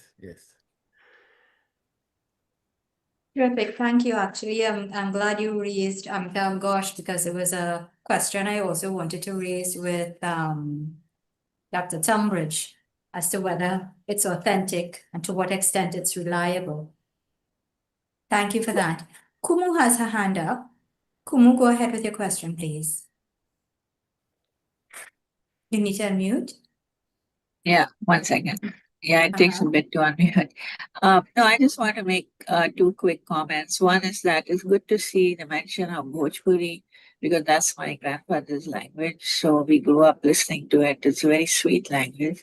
And the other comment is also it's very good to see about domestic violence because I've been helping victims of domestic violence for more than 2 decades now. And even today, and even in the Western world, it's still a taboo subject. Not everybody talks about it or seeks help when they should. So, so thank you for mentioning that. Yeah, this is something that I immediately discovered even before books like Love After Love came out, or The Bread the Devil Need is another wonderful book dealing with that subject. But there are, when I first interviewed some of the writers, they were sort of worried about should they mention it, should they not, but they've taken it on, and there is now a lot of very important literature on this subject, and of course it's dealt with now worldwide in different forms of literature, but it's some of the Caribbean writers were pretty early in dealing with it. It's an incredibly important subject, yeah. Thank you. Thank you very much for that. Dr. Tumbridge has his hand up. Go ahead, please.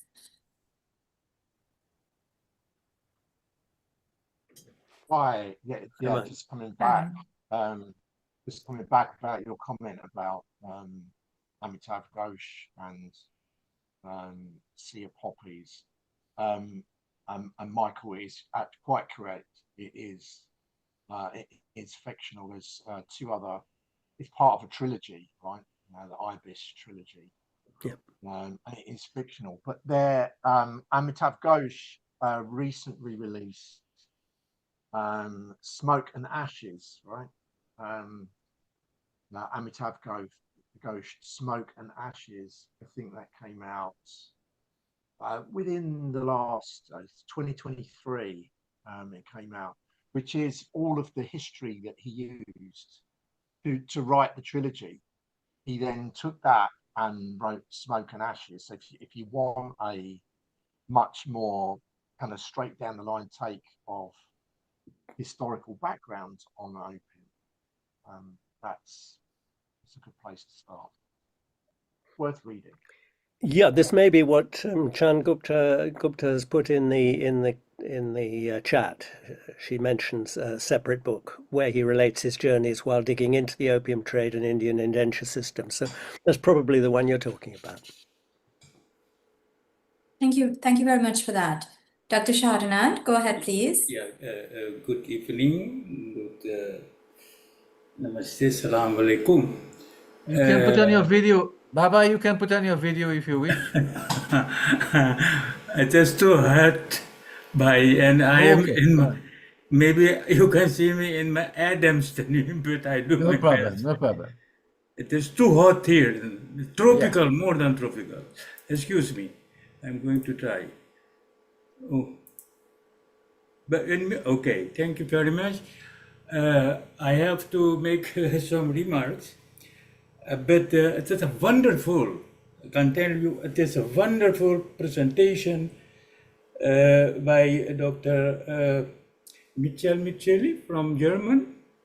Michael Mitchell. Yeah. Okay, your question. Do we have books about the Kalapani journey? Yes, we have. I think Pater de Klerk, a professor in Leiden, he has wrote, I think, many years ago about the emigration of the Hindustanis. And there he is writing per boat, how many births, how many deaths, what was the food, and the misery we have. Besides of this, my colleague Chan Shuni, he has brought, I think, 2 or 3 books, where then you can find some parts about the crossroad, the traveling the Kalapani. also Dr. Bhagwan Bali, and I think these are the persons we have viewed the journey from Kolkata to Paramaribo, and you can compare this, is maybe the same. Okay, that is one information I want to give you. Another one is, do you know the publication of what is his name? Sannyasi. In I 1931, he has published his report because he was the first descendant of the Girmitias in South Africa. And when he was there, he wrote the journey, his experience, and that is very important, a basic books who is telling us the story like itihas, that is not history, itihas, it was, it is, etc. It's very important, and I have make a review, and I'll post that in some groups. My question to you, you ask, are there books on Kalapani? Do you have of India has history about the 1/3 part? Would you have to go back to from the colonies to India? Do we have history about this group of the Girmitias? Also, do we have history about the left after the families we have left in Bhoj and everywhere, Uttar Pradesh, Bihar? And the third, the most important question where we are busy, we as Girmitiology, busy to find out what was exactly the history seen by violence, etc., during the time of Churchill, the post-colonial time, and therefore there are no history. Am I right? There's a lot of history. You've mentioned some important books. They are not my subject of interest in the first line because I'm interested in the fiction, particularly the more modern fiction that's being written about this. But a lot of the fiction is about the Kalapani and is about how that was experienced, as well as the people who were left behind, the people who came back. These are all covered in a lot of the things that are being written at the moment. For example, in Peggy Mohan's book. This is not the same as history. There's a lot of important history still to be looked at, and there are a lot of important documents still to be looked at, and connections. I'm interested, for example, in why was the area of Bhojpuri, the Bhojpuri area, why were so many people interested in following the recruiters and going to these places, going to the Caribbean or the other destinations, and how does that tie in with the movement of labor that was happening before that?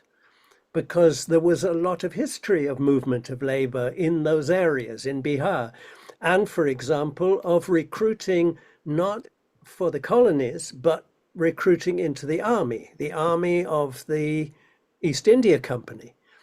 This extraordinary army. I don't know if you've read the story of the first Afghan war, the army of the Indus that went to Kabul, and what happened to them, and the extraordinary experiences of people there, which kind of then links in with the story of indenture later.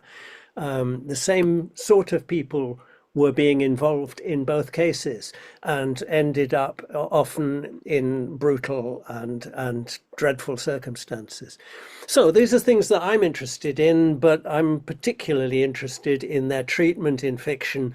And as I say, the way in which fiction doesn't just talk about history, it's also talking about what can we learn from it, what can we understand from it, how can we live, how can we deal with identity and so on. Those are the things that I find fascinating. But thank you very much for your question. Maybe additive one thing more. Yes, of course. Why indentured labor, the Indians from Bihar and Uttar Pradesh were so willing, they have been recruited. Yeah. And there was a pulling factor and there was a pushing. Yeah. And the pushing factor, that is, I mentioned the name Churchill, and you know what he has done with the person in Bihar. That is I have no words to mention it. And I think if you are interested in the background of migration from India to the colonies and why one two-third part did not come back, we have to read the history during the time of Churchill. Please let me do that. Not only Churchill. More than that. Obviously, Okay. this is the history of the East India Company. This is the history of exploitation altogether. And there's no argument about that. And these were push factors that people didn't really have an alternative. They were either going to starve or they were going to accept the offers of recruiters, a lot of them. But there's a lot of differentiation that we're finding out about. The original idea of, they were just lower caste people who were pushed out by famine. It's got much more complicated since. And the writers that I was talking about have made a big contribution into showing that. For example, why so many women were prepared to follow the recruiters' offers. Whether was it because they were widows, was it because they were being treated badly within their family? There are a whole lot of reasons which it could have been, and we are discovering more about those. And that is again being dealt with in the literature, and I think that's very important. We'll do that together. Yeah. Please. Thank you. Thank you very much indeed. Hari Om. Thank you very much, and Baba, thank you as well. It's been an extraordinary evening. I see Dr. Dr. Keith McNeil now has his hand up. After Dr. McNeil, we will go ahead and close. Go ahead, please. Well, I don't want to belabor people's time too much more, but if I could say something a little bit more about my own experience and thoughts about, being a non-Indian researcher. If people want to keep going in a slightly marathon session, we could or couldn't. Yes? No? So Yes, go ahead. go ahead. Okay. Go Please, ahead. go ahead. All right. It's just, I think it's interesting hearing the others speak about, generally working with texts, literature, textual materials as an anthropologist. I want to complicate the insider-outsider binary a bit and make a few more comments. So like one thing that I've realized over time is over 29 years of being in and out of TNT, living there sometimes 3 years at a time, for good periods of time.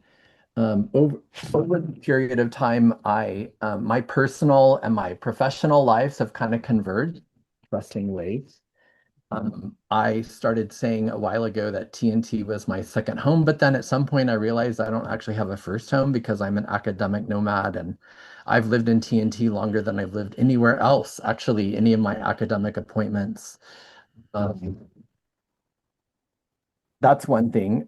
So over time, my experience in TNT over 29 years, there is something blurry about the insider-outsider, distinction, if you see what I'm getting at. I mean, of course, it doesn't make me not an outsider, but it also makes me not an insider in a certain kind of um, having the experience in South Asia, living in South Asia and traveling around, and also my background, my undergraduate background in South Asian studies, Hindu and Buddhist studies.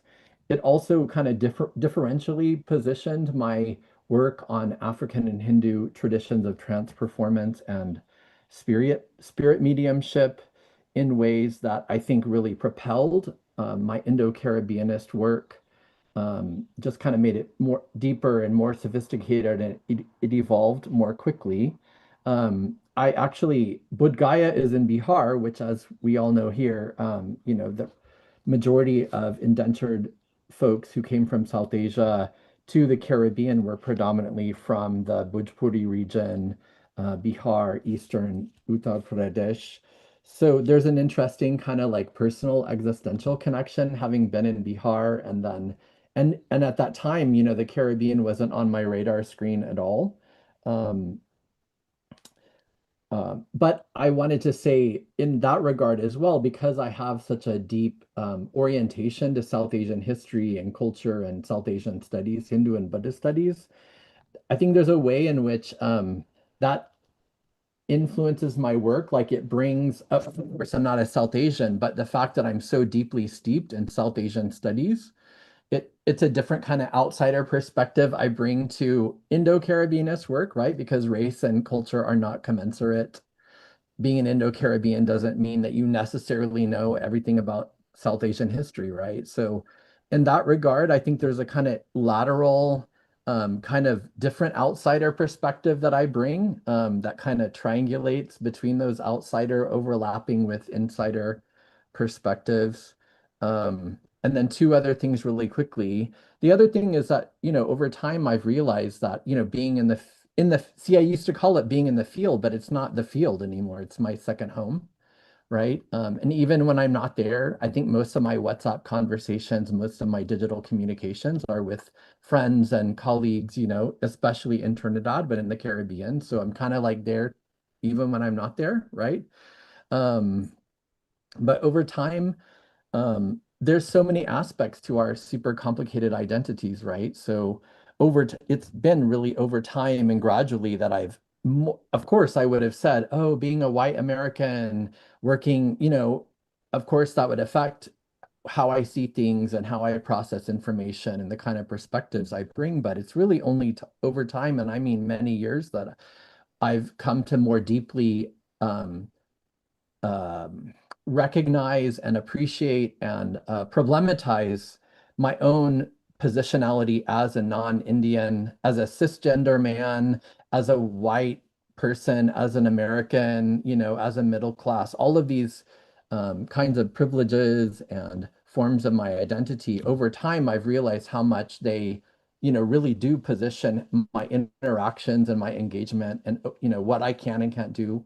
For example, I remember there was an American woman who was doing, who spent some time, and also I guess she Indo-American, an Indian, well, Aisha Khan, actually. So various women of different ethno-racial backgrounds, over time, getting to know them and listening to their experiences, I realized how much just being a man, opens up my ability to move around Trinidad, my, sense of, mobility that women don't have, or not getting harassed, sometimes on the street, by men. I used to get suited by women out in the country, especially, but that's a different story, right? And that no longer happens. But yeah, so I'm just pointing out that there's all these different ways, we're all moving targets as researchers. Our identities are complicated, like these kind of complicated prisms.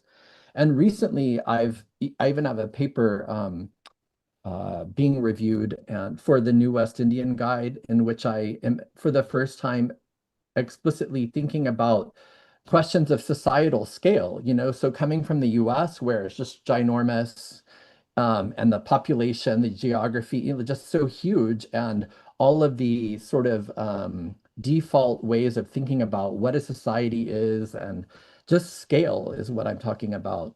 Being in TNT over time, I've realized very, very slowly, what a difference it makes, size and scale. Trinidad is a fishbowl. There's, maybe 2 degrees of separation at most. Nowhere even close to 6, right? And so I've had to learn how to navigate that too, like everyone knowing your business, all that stuff, So that's a really these are all aspects that have kind of changed for me, and my own perspective on them have changed over time. And then the last thing I'll say is that I think it was Mark who brought up, well, both of Mark and Michael brought up questions of, decolonizing our science, our inquiry, our humanities theory, all of these things. My own approach as an anthropologist to the extent that we're able to decolonize, and I'm not sure that we are ever truly able to do that, based on where we come from and what we inherit and the continuing neo-coloniality of the world. My own approach to at least attempting to decolonize my science and my research has basically just been a commitment to working long-term in TNT. Like sometimes anthropologists will go somewhere and do a study and then come back and write it up and then go somewhere else in the world and do a study, and that's a very different kind of mode of anthropology than what I've chosen to do. I have made like a long-term research commitment to TNT that has now become, personal as well. But what I'm saying is that for me, my approach to at least attempting to decolonize my anthropology is by being there a long time and knowing more and more people and constantly learning and getting to know more people and listening to them, taking them seriously as, even non-academics, especially like everyone in TNT. I listen to people, I want to know what their perspectives are, getting a deeper sense for discussion, for debate, right? It's like a never-ending process, and making myself accountable to my interlocutors and critics, in TNT and in Indo-Caribbean studies. That's, you can't just sort of sit in your chair and read and, have good intentions and kind of decolonize your inquiry. In fact, it's an ongoing process. So I'm constantly always getting to know more information, people, perspectives, discussion, debates, conflicts, contradictions, et cetera, in Trinidad and Tobago. And at this point, I'm very, very aware that I can only move forward with the work that I'm doing in ongoing conversation and critique, like specifically critique from my interlocutors and the people I interact with in TNT, both academic and very much otherwise. So I just wanted to offer that, given the theme of today's session, from the standpoint of an anthropologist. Thank you. Thank you very much for sharing that. And I think I completely agree with you that being an Indo-Caribbean person doesn't necessarily mean that you know everything about being an Indian and what the indentureship experience was like, and even Indians who came here who were non-indentured. So thank you very much for raising that. And if I may, can I just test you a little bit on being Trini? So Okay. can you just share with us, if you know, which Indian song is the unofficial national anthem of Trinidad? This is a trick question. You tell me. No, sir, you don't know this one? Do you know Suhani Rat? Of course. There we go. That's the unofficial national anthem of Trinidad. Nice, nice. So the next time you're on, we'll ask Are you you going to to sing sing. it for us? Because I'm not. Thank you. No? Not today. Okay, great. No problem. I want to thank you very much for contributing today and for being a Trini, for representing Trinidad on the panel. I want to say thank you very much to Dr. Mark Tunbridge, and as well, especially Dr. Michael Mitchell for always being here and absolutely supporting whether we see him or we don't. Thank you all very, very much. Let me turn you all over to Shakira now. Thank you, Shalama. And it was a thoroughly enjoyable program today. Thank you all. As we said earlier, this public meeting is being hosted by the Indo-Caribbean Cultural Center. And like today, we often partner with the Amina Ghafoor Institute for the Study of Indentureship and its Legacies, led by Professor David Dabydeen. And we want to thank also our planning team, led by Dr. Kumar Mahabir and Shalama Mohammed. So please visit, like, and subscribe to our YouTube channel to see all our past recordings. I'll pass you all to Nalvin.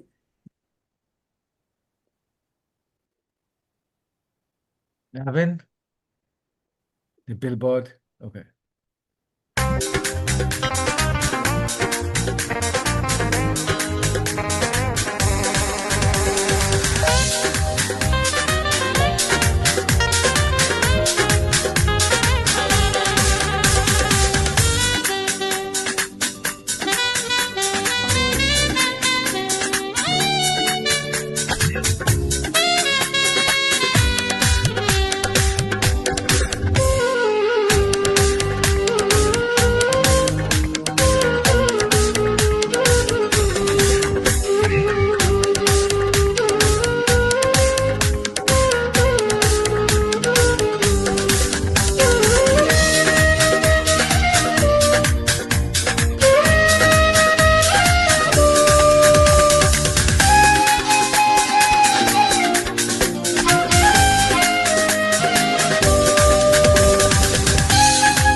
Thanks to all of you for joining and staying this long. Well, join us every Sunday, same time.